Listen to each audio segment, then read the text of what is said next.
पूरी पृथ्वी उनके पुत्र से ही भर गई, पुत्र पौत्रों से ही भर गई। इस तरह से प्रजा निर्मित हुई।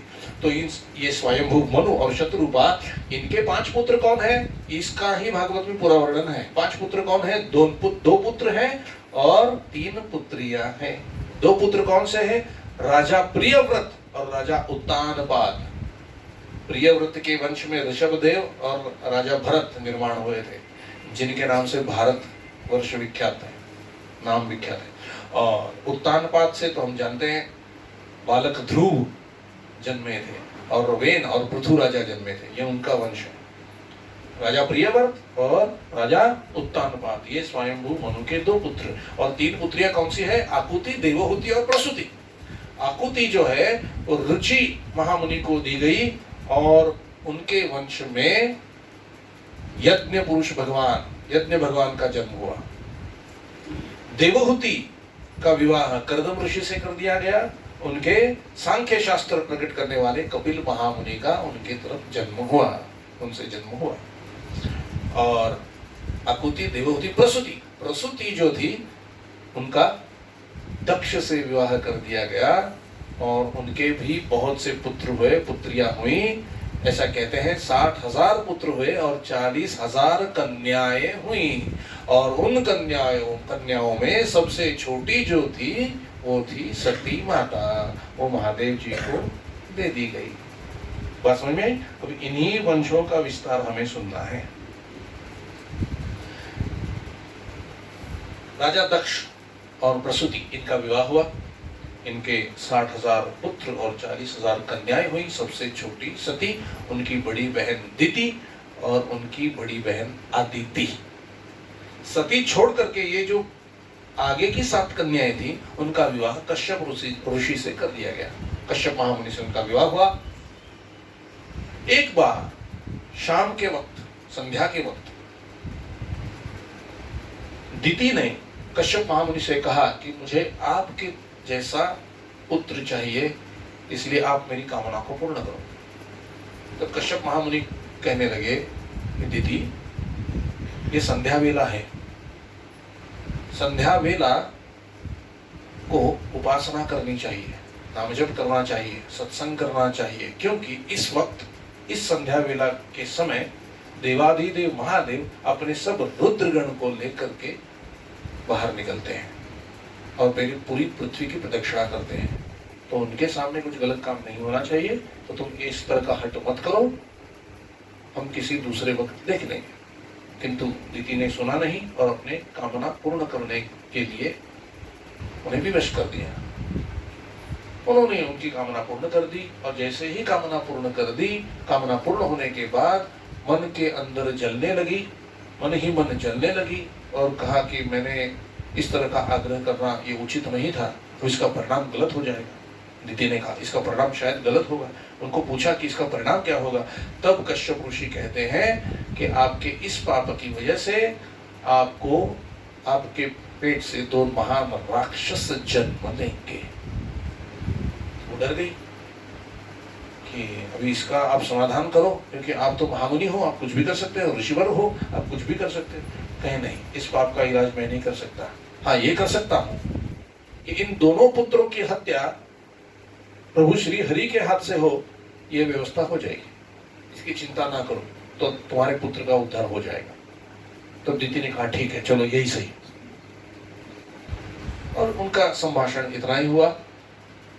उस वक्त वैकुंठ लोक में सनक सनकादि 4 मुनि जो बालक थे, मैंने आपको पहले दिन बताया था, सनक, सनंदन, सनत कुमार और सनातन नाम के ऋषि भगवान के दर्शन के लिए जा रहे थे। भगवान विष्णु के धाम में 2 द्वारपाल होते हैं हमेशा, जय और विजय। ये 2 द्वारपाल होते हैं। इन दोनों द्वारपालों ने सनकादिक मुनि को अंदर जाने से मना कर दिया। तो सनकादिक मुनि ने समझाने पर भी अगर वो जब नहीं माने तो उनको श्राप दे दिया कि आप हमें रोक रहे हो, हम भगवान के चहेते हैं, हम उनके दर्शन के लिए आए हैं, भगवान भी हमसे मिलना चाहते हैं, फिर भी आपकी ये धृष्टता है कि आप हमें रोक रहे हो। हम आपको श्राप देते हैं कि जाओ और जाकर पृथ्वी पर निवास करो, 7 जन्म तब वो घबराए और उनके चरणों में गिरे। ये सब कोलाहल सुनने के बाद भगवान श्री हरि अपने वैकुंठ धाम से बाहर आए और सनकादिक मुनि से उन्होंने कहा कि हे मुनिवर, आपका शाप तो मिथ्या नहीं हो सकता, लेकिन आपने मेरे भक्त को शाप दे दिया। तब सनकादिक मुनि ने कहा कि प्रभु, ये सब प्रेरणा आप ही की है, ये सब कार्य आप ही के हैं, नाम सिर्फ हमारे हैं। अगर यही होना होता तो इतने दिन हम दर्शन को आ रहे हैं तभी नहीं हुआ, अब हो रहा है मतलब ये आप ही ने किया हुआ है। तो प्रभु हंसे कि हम पकड़े गए हैं। प्रभु हंसने लगे और उन्होंने कहा कि हे सनकादिक मुनीश्वर, ठीक है आपने शाप दे दिया है, किंतु कुछ तो आप उसमें कर दीजिए कम ज्यादा। तो सनकादिक मुनि ने कहा चलो ठीक है, एक एडजस्टमेंट हम कर देते हैं। 7 जन्म प्रभु के मित्र बन के पृथ्वी पर रहो या 3 जन्म प्रभु के शत्रु बनकर पृथ्वी पर रहो, ये आप इसका निर्णय लो। तो दोनों ने आपस में सोचा कि 7 जन्म कौन पृथ्वी पर रहेगा, इतने जन्म हम प्रभु से दूर नहीं रह सकते, 3 जन्म कैसे भी काट लेंगे। तो प्रभु के पास आए जय और विजय और उन्होंने कहा कि हे प्रभु, हम 3 जन्म आपसे शत्रुत्व लेने के लिए तैयार हैं, पृथ्वी पर जाने के लिए तैयार हैं, लेकिन हम पर एक कृपा आपकी होनी चाहिए, हर एक जन्म में हमारे आप ही हमारे उद्धार के लिए आओगे, ये वचन हमें चाहिए। प्रभु बोले तथास्तु। फिर उनके 3 जन्म हुए जय और विजय के। पहला जन्म हिरण्याक्ष और हिरण्यकश्यपु, जय विजय। हिरण्याक्ष को वराह भगवान ने मारा और हिरण्यकश्यप को नरसिंह भगवान ने मारा। उन्हीं का दूसरा जन्म हुआ रावण और कुंभकर्ण, जय विजय। मर्यादा पुरुषोत्तम भगवान श्री राम, उनके द्वारा उनका वध हुआ। और तीसरे शिशुपाल और दंतवक्र, जिनको कन्हैया ने मारा है, भगवान श्री कृष्ण ने। ऐसे उनके 3 जन्म हुए और 3 जन्म के बाद वो दोबारा वैकुंठ लोक में लौटे। तो जैसे ही ये शाप मिला, उन्होंने प्रभु को नमस्कार किया और उनका वैकुंठ लोक से पतन हुआ और वो दिति के गर्भ में उनका प्रवेश हो गया। जैसे ही दिति के गर्भ में उनका प्रवेश हो गया, पूरी पृथ्वी पर अंधेरा छा गया, कुत्ते रोने लग गए, कौवे चिल्लाने लग गए, पशु पक्षियां तरह तरह की आवाज करने लग गई। तब उसे समझ में आया कि जो राक्षस प्रकट होने वाले हैं वो आ गए हैं, जो राक्षस प्रकट होने वाले हैं वो आ चुके हैं। तो वो घबराई और उन्होंने ऐसा सोचा कि अगर मैंने इन दोनों को जन्म दे दिया तो पूरी सृष्टि में हाहाकार मच जाएगा, ये किसी को नहीं छोड़ेंगे। तो पूरे 100 वर्ष तक उन्होंने प्रसूति होने नहीं दी। कितने वर्ष तक धारण करके रखा गर्भ में? 100 वर्षों तक। और इस तपस्या की वजह से स्वर्गलोक जलने लग गया, क्योंकि ये तपस्या ही है। फिर जैसे ही स्वर्गलोक जलने लग गया, इंद्र ने ब्रह्मदेव से प्रार्थना की कि जाकर आप समझाइए, नहीं तो पूरा स्वर्ग जल के खाक हो जाएगा। तब जाके ब्रह्मदेव ने दिति को कहा कि हे दिति, तुम जो चाहती हो करो, मांग लो मुझसे, किंतु प्रसूति होने दो, इन दोनों को बाहर आने दो। तो दिति माता ने कहा कि हे प्रभु, अगर इन दोनों को मैंने जन्म दे दिया तो ये तो पृथ्वी पर हाहाकार मचा देंगे। तो उन्होंने कहा उसकी चिंता मत करो, उसकी व्यवस्था हो चुकी है, प्रभु के द्वारा ही उनका वध होने वाला है, तो आप उनकी चिंता मत करो। बोले ठीक है। पितामह की आज्ञा से प्रणाम करके उन्होंने दोनों को जन्म दे दिया। हिरण्याक्ष और हिरण्यकश्यप प्रकट हुए। जैसे ही उनका जन्म हुआ, वो एकदम आकाश से भिड़ गए, इतने ऊंचे हो गए। उन्होंने तपस्या द्वारा, बहुत तपस्या के द्वारा देवाधिदेव महादेव से भी कुछ शक्तियां प्राप्त कर ली और उस शक्तियों से हिरण्यकश्यप ने स्वर्ग पर धावा बोल दिया, इंद्र को वहां से निकाल दिया और खुद राज्य गद्दी पर जा बैठे। इस तरह से पूरे पृथ्वी पर उनका ही राज था। हिरण्याक्ष जो उनके बड़े भाई थे, उनमें भी बहुत बल था, लेकिन उनसे युद्ध करने की किसी की क्षमता नहीं थी।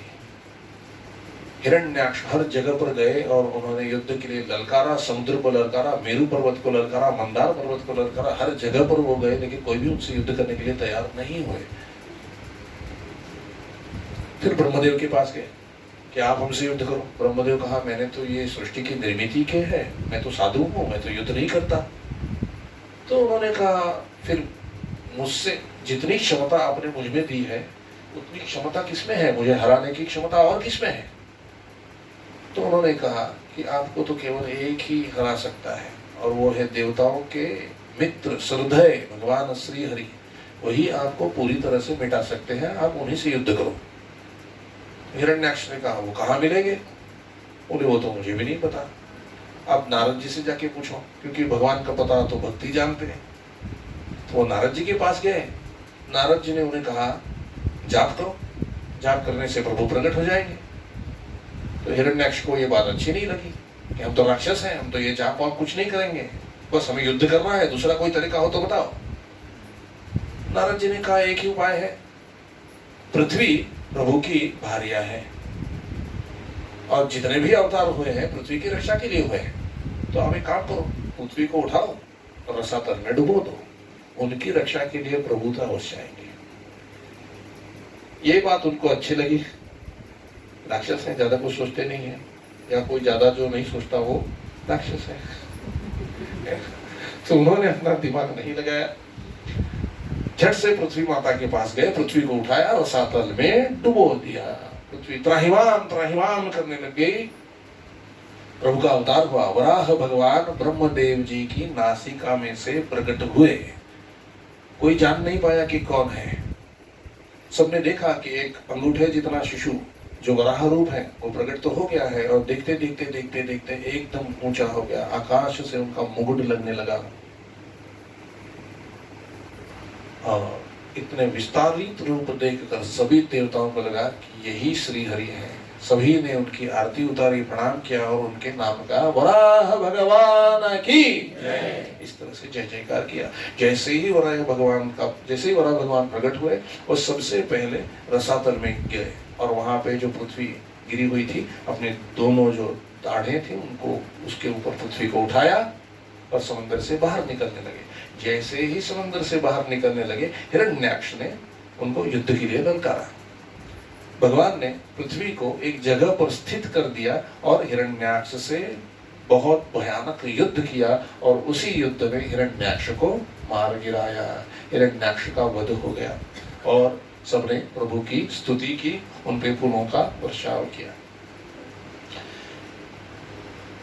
इसके बाद तीसरे स्कंद में कपिल महामुनि की कथा आई है, जो कर्दम ऋषि और देवहूति इनका विवाह होने के उपरांत कपिल महामुनि का जन्म हुआ। उन्होंने अब मुझे ज्यादा जल्दी भागना पड़ेगा क्योंकि कल कृष्ण जन्म करना है और अभी हम तीसरे स्कंद में ही हैं। कपिल महामुनि का जन्म हुआ, उन्होंने सांख्य शास्त्र प्रकट किया और वही सांख्य शास्त्र देवहूति माता को उन्होंने सुनाया। वो सुनने से उनकी मुक्ति हुई और कपिल भगवान भी साधना के लिए निकल गए। ये स्थान कहाँ है? मातृगया। मातृगया गुजरात मेहसाणा के पास एक गांव है, वहां पर है सिद्धपुर में बिंदु सरोवर, यहाँ पर मातृगया है। वहां पर भी भागवत करने का बहुत बड़ा फल मिलता है। वहीं पर माता देवहूति को कपिल महामुनि ने सांख्य शास्त्र पढ़ाया था। सांख्य शास्त्र क्या है? वही जो चतुश्लोकी भागवत में हमने 2 दिन से जो वेदांत सुन रहे हैं ना, वही सांख्य शास्त्र है कि मैं ये शरीर नहीं हूं, मैं आत्मस्वरूप हूं। इसी का पूरा ज्ञान सांख्य शास्त्र में भरा हुआ है। चौथे स्कंद में कथा आती है देवादिदेव महादेव की। सती माता और देवादिदेव महादेव, इनकी पूरी कथा तो आप जानते हैं, अब उसको सुनाने में कोई ज्यादा वक्त नहीं है हमारे पास, तो हम आगे जाएंगे।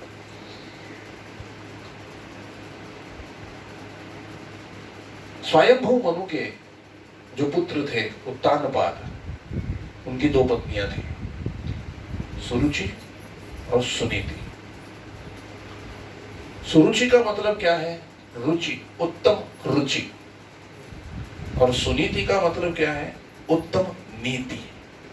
देखो, सुरुचि मतलब उत्तम रुचि और उत्तम नीति। नीति किसी को प्यारी नहीं लगती है, रुचि सबको अच्छी लगती है, ठीक है? तो राजा का भी इसी तरह से था। सुनीति को ज्यादा प्यार नहीं करते थे, ज्यादा प्रेम था सुरुचि से। सुरुचि को एक पुत्र था उत्तम, और सुनीति को एक पुत्र था ध्रुव। देखो, ये उत्तानपाद जो है वो आत्मा है, हम है, ठीक है? सुरुचि और सुनीति दोनों अपने पास है, हमारे पास दोनों है, नीति भी है और रुचि भी है। जो ब्रह्म ज्ञान हम प्राप्त करते हैं, जो भी ज्ञान हम प्राप्त करते हैं, वो अगर रुचि से हुआ तो ज्यादा टिकेगा नहीं। रुचि से मिला हुआ ज्ञान टिकता नहीं है। कौन सा ज्ञान टिकता है? किसके आधार पर प्रकट हुआ ज्ञान टिकता है? नीति के आधार पर प्रकट हुआ ज्ञान टिकता है। उस ज्ञान को ध्रुव कहते हैं। बात समझ में आ रही है? रुचि के आधार पर प्रकट हुआ ज्ञान कितना भी उत्तम हो, उत्तम उनके पुत्र का नाम है, रुचि के आधार पर प्रकट हुआ ज्ञान कितना भी उत्तम हो, वो मर जाता है, वो टिकता नहीं है। उत्तम का वध हो गया, यक्षों ने उन्हें मार डाला था। किंतु नीति के आधार पर प्रकट हुआ ज्ञान ध्रुव होता है, जो अमर होता है। इसलिए ज्ञान प्राप्त करने के लिए नीति का पालन करना बहुत जरूरी है। और नीति क्या है? लोग हमसे क्या बर्ताव हमसे लोगों ने करना चाहिए, ये जो हम सोचते हैं वही बर्ताव हम लोगों से पहले करें, इसे कहते हैं नीति। सच बोलना, प्रभु की सेवा करना, प्रभु की नीति की एक व्याख्या मैं और आपको बताता हूं। न इति माने नीति। न इति का मतलब समझ में आया? प्रभु के अलावा मुझे किसी से कोई सरोकार नहीं है, इसे कहते हैं नीति। और इस नीति से जो ज्ञान आएगा वो ध्रुव होगा, वो अमर होगा। तो सुरुचि के उत्तम पुत्र थे, सुनीति के ध्रुव थे। राजा उत्तानपाद अपने सिंहासन पर बैठे थे और उत्तम को अपने गोद में लिए हुए बैठे थे। बालक ध्रुव भी उसी वक्त वहां पर आए। उन्होंने सोचा मुझे भी मेरे पिताजी के गोद में बैठना है, तो बैठने का प्रयास करने लगे, बैठने लगे। राजा ने उठा करके बिठा लिया। नजदीक ही उनकी पत्नी सुरुचि खड़ी थी। उन्होंने बालक ध्रुव को हाथ से खींचकर अलग कर लिया, उतार दिया गोद में से, और कहा तुम्हारा अधिकार नहीं है उनके गोद में बैठने का। अगर उनके गोद में बैठना चाहते हो तो पहले मेरे पेट से जन्म लेना होगा, तब जाकर अधिकारी होगे, अभिमान, तब जाकर उनकी गोद में बैठने के अधिकारी होगे। और अगर इसी जन्म में बैठना है तो जाओ जंगल में जाके तप करो और श्री हरि को प्रसन्न कर लो, वही अगर कुछ दे तो होगा, नहीं तो नहीं होगा इस जन्म में, जाओ यहाँ से। उनकी आंखों में आंसू आ गए। छोटे थे, 4 वर्ष की उम्र थी, ज्यादा नहीं थी। रोने लगे। अपनी माता के पास गए। माता के पास जाकर उन्होंने ये सब कथा कह सुनाई। माता ने ज्ञान क्या दिया? नीति और क्या ज्ञान देगी? नीति एक ही ज्ञान देती है, जाके तप करो। उन्होंने जो कहा है सही है, श्री हरि के लिए तप करो, वही आपको सब अधिकार दे सकते हैं। माता को प्रणाम करके बालक ध्रुव जंगल में निकले। जाकर जंगल में बैठ गए। क्या करना है पता नहीं है, लेकिन शरणागति देखो, प्रभु मैं आपकी प्राप्ति के लिए यहाँ पर बैठा हूं, अभी आप जो उत्तम समझो वो करो। और जिम्मेदारी अगर भगवान पर डाल दी जाए तो भगवान वो बखूबी निभाते हैं।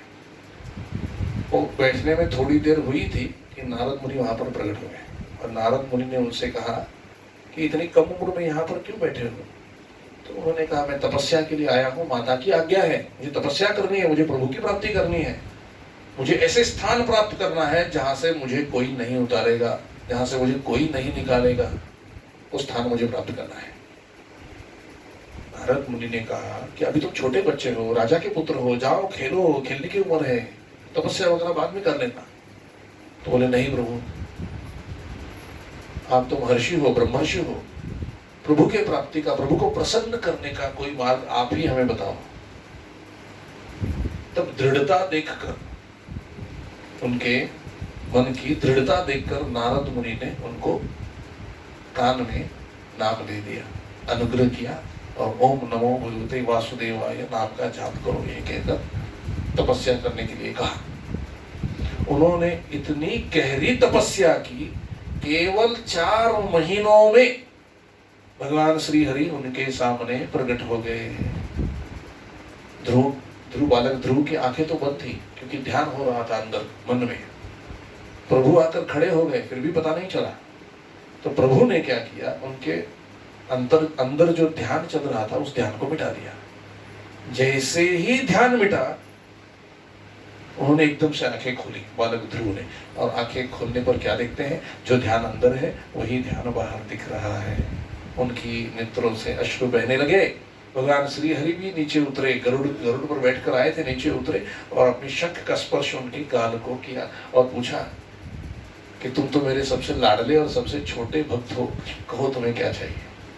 तब ध्रुव ने मांग लिया कि मुझे ऐसी जगह दो प्रभु जहां से मुझे कोई ना निकाले।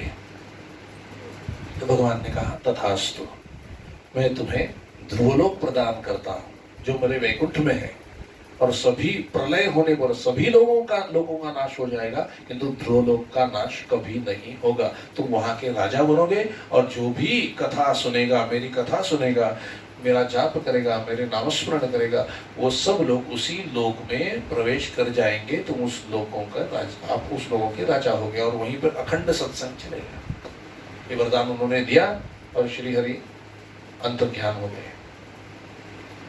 घर आ रहे थे बालक ध्रुव, उन्होंने मन में सोचा कि मैं कितना बदनसीब हूं, भगवान सामने प्रकट हो गए, मुक्ति मांगने की अपेक्षा मैंने ये क्या मांग लिया, संसारी तो मांगा। उन्हें बहुत पश्चाताप हुआ, किंतु उतरे में आकाशवाणी हुई, ये चिंता मत करो, अभी तुम जाकर राज्य संभालो, और जैसे ही ये शरीर छोड़ने की उम्र आपकी हो जाएगी, तब वैकुंठ से मैं आपके लिए विमान भेजूंगा, तब आप वैकुंठ में ध्रुवलोक में चले आना, क्योंकि मेरा दर्शन कभी निष्फल नहीं होता। जो भी मेरे सन्मुख आ जाता है मैं उसे मुक्ति दे ही देता हूँ, ये मेरे दर्शन का फल है। इस प्रकार बालक ध्रुव राज्य करने लगे। बहुत साल उन्होंने राज्य किया, और जब शरीर छोड़ने का समय आया तो वैकुंठ से विमान आया, विमान में वो बैठे और चतुर्भुज रूप उन्हें प्राप्त हुआ, और वो ध्रुवलोक को चले गए। उनके पुत्र हुए अग्निंध, अग्निंध के पुत्र हुए वेन। ये बड़े दुष्ट राजा थे, साधुओं के शाप से वो उन्हें मार डाला गया, और उनके शरीर का मंथन करके उनमें से पृथु राजा प्रकट हुए, जिन्होंने पृथ्वी का सुधार किया। पृथ्वी का जो ये नाम है पृथ्वी, वो पृथु राजा से ही हुआ है। उन्होंने गांव बसाए, नगर बसाए, सड़कें बनाई, और सबसे पहले पृथ्वी पर खेती करने वाले अगर कोई थे तो वो पृथु राजा थे। उन्होंने पृथ्वी का सुधार किया, और 99 अश्वमेध यज्ञ उन्होंने किए, और 99 यज्ञ में प्रसन्न हुए भगवान श्री हरि विष्णु प्रकट होकर 100 अश्वमेध यज्ञ का फल उन्हें दिया, और कहा कि मैं आप पर प्रसन्न हूँ, वो भी भगवान के अंश थे, तुम तो मेरे ही अंश हो, तो मान लो तुम्हें क्या चाहिए। पृथु राजा ने जो मांगा है ना, वो बहुत महत्वपूर्ण है। उन्होंने क्या मांगा, हे प्रभु मुझे और कुछ मत दीजिए, मुझे 10,000 कान दे दीजिए, ताकि इन 10,000 कानों से मैं आपकी स्तुति सुन सकूं, आपकी कथाएं सुन सकूं, मैं ज्यादा सत्संग सुन सकूं। ये सत्संग की महिमा है। भगवान उन पर प्रसन्न हुए, तथास्तु कहा, और सत्संग करते हुए अपनी उम्र उन्होंने बिताई, और फिर भगवान श्री हरि में मिल गए। यहाँ पर 4 स्कंद समाप्त होते हैं। कल 5, 6, 7, 8, 9 और 10 कल कृष्ण जन्म हम करेंगे। सभी कथाएं कल के प्रवचन में होगी। हमारे मित्र यहाँ पर आए हुए हैं, सतीश गोप्टे, वो हमें वृंदावन ले जाने वाले हैं कथा करने के लिए। वृंदावन में हमारी कथा होने वाली है जून महीने में, तो उसके बारे में अभी हम थोड़ा सा आपको बताएंगे। माइक देता हूँ। जय सिया राम। माइक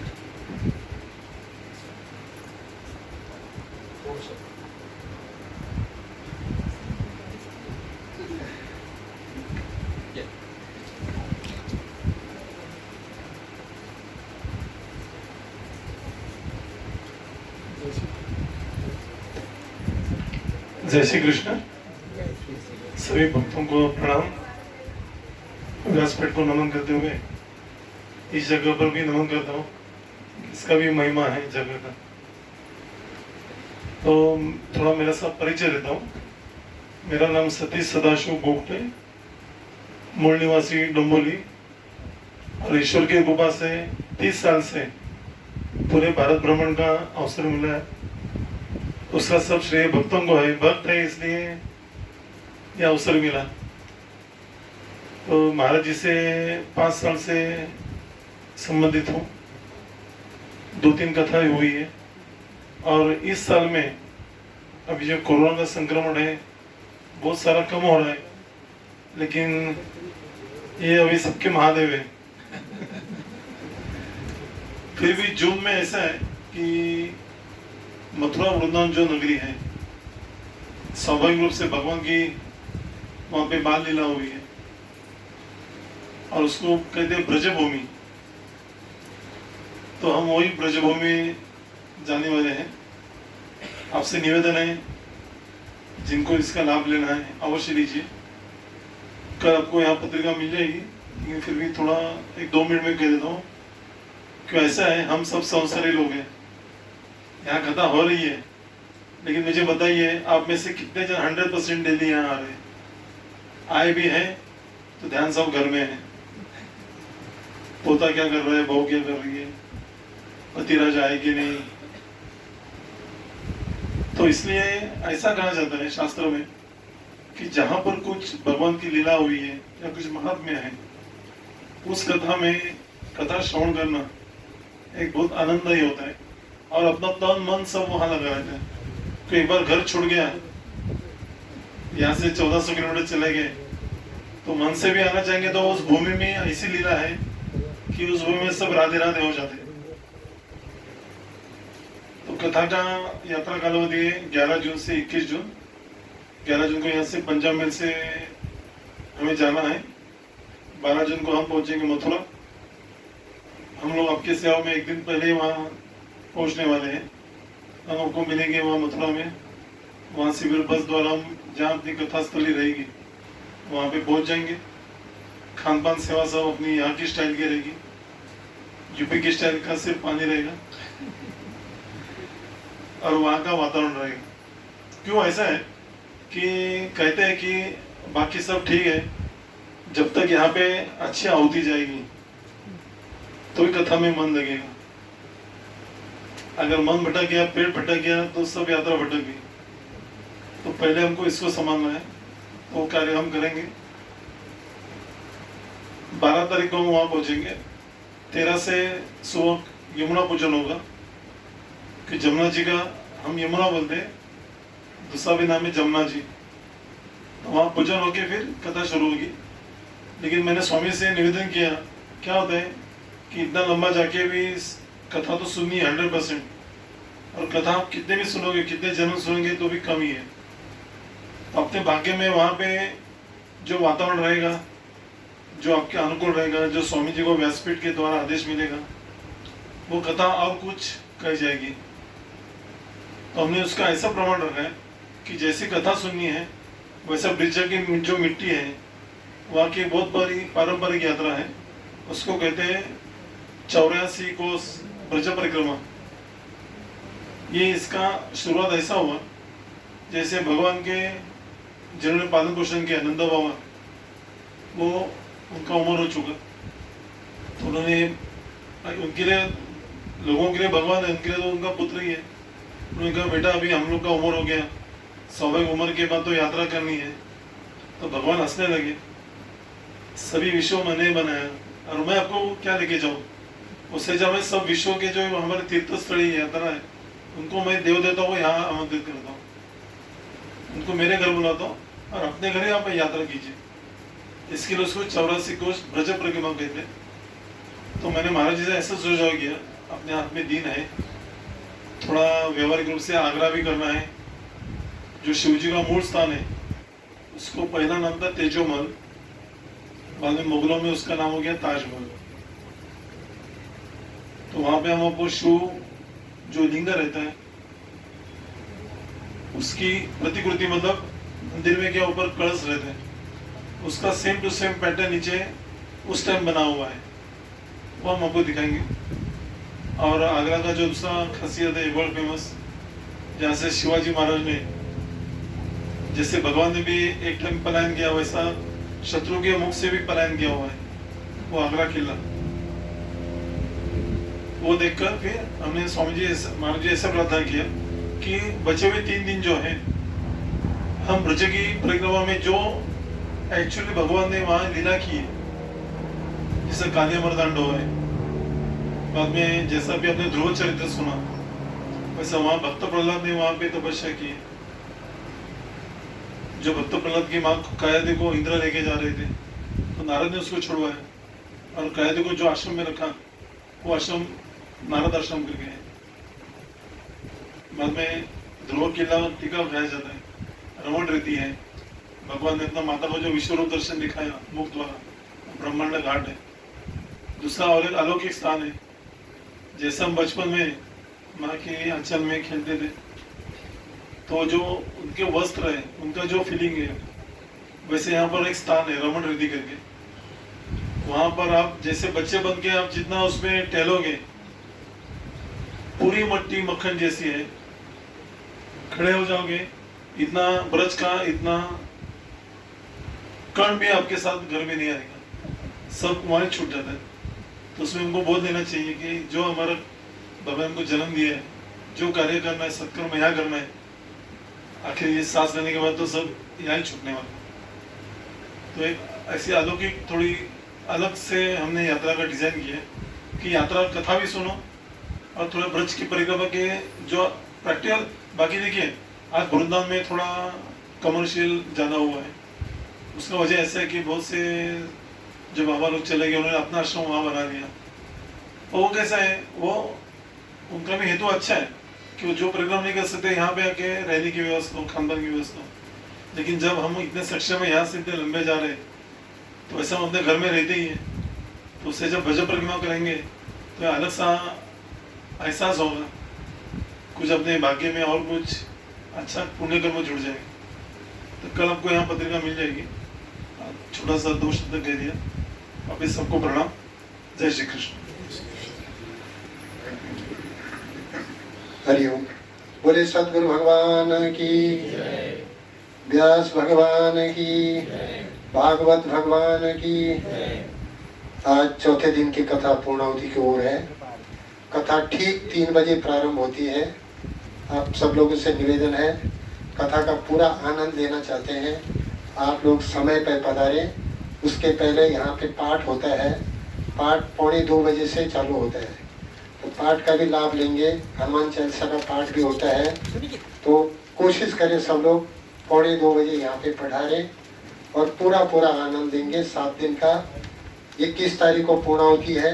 उस दिन यहाँ पे आश्रम से राम भाई ऋषि प्रसाद की सेवा के विषय में यहाँ पे आने वाले हैं, तो सभी ऋषि प्रसाद की सेवाधारियों से भी निवेदन है यहाँ पे उपस्थित रहें। और 21 तारीख को यहाँ पे महाप्रसाद की व्यवस्था है, और उस दिन का कार्यक्रम सुबह होएगा 10:30 से 12:30 तक। उसके बाद यहाँ पे महाप्रसाद की व्यवस्था रहेगी। उसके बाद शाम को मातृ पितृ